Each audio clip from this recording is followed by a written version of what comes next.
Allez, place à Emmanuel Ducrot. Bonjour Emmanuel. Bonjour Dimitri et bonjour à tous. Alors elle n'a pas beaucoup... Si, elle doit avoir un téléphone portable, mais c'est pas pour ça qu'elle est connue. Y a-t-il un malaise Greta Thunberg? La jeune militante du climat se diversifie ces derniers temps en enchaînant les prises de position politiques anti-israéliennes et ça déchire ses fans.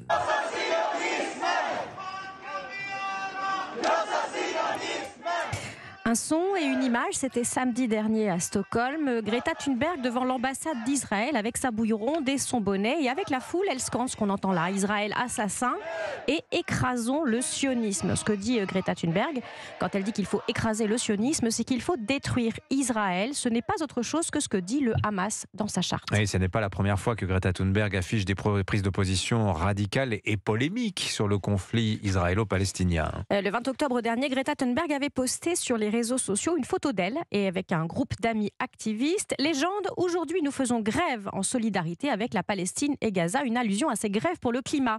À l'arrière-plan, une pieuvre en peluche, la pieuvre, un symbole antisémite. Greta avait dû s'en justifier.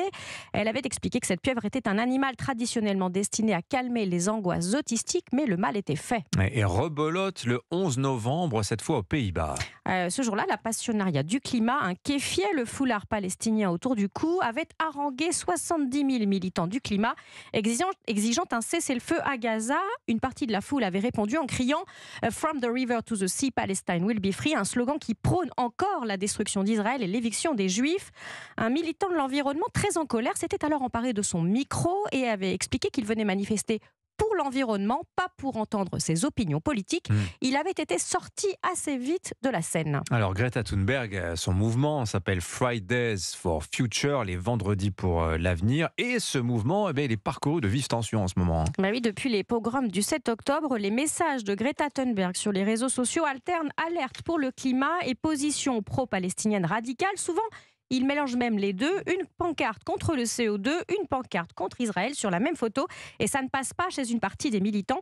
Des jeunes venus à la cause climatique par et pour Greta Thunberg qui vivent mal de devoir cautionner cette diatribe violente puisqu'elles sont formulées sous la bannière Fridays for Future.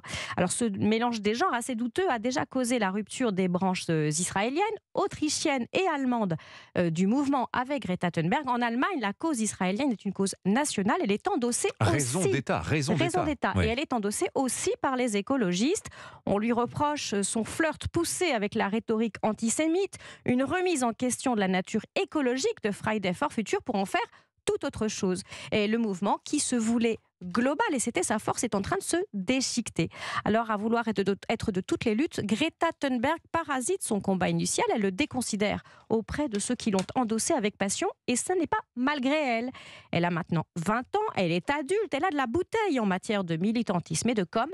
Elle n'a plus ni l'excuse de la naïveté, ni celle de l'inconscience. Voilà les affres de l'intersectionnalité. Merci beaucoup Emmanuel Ducrot, signature Europe 1. À demain, 8h50.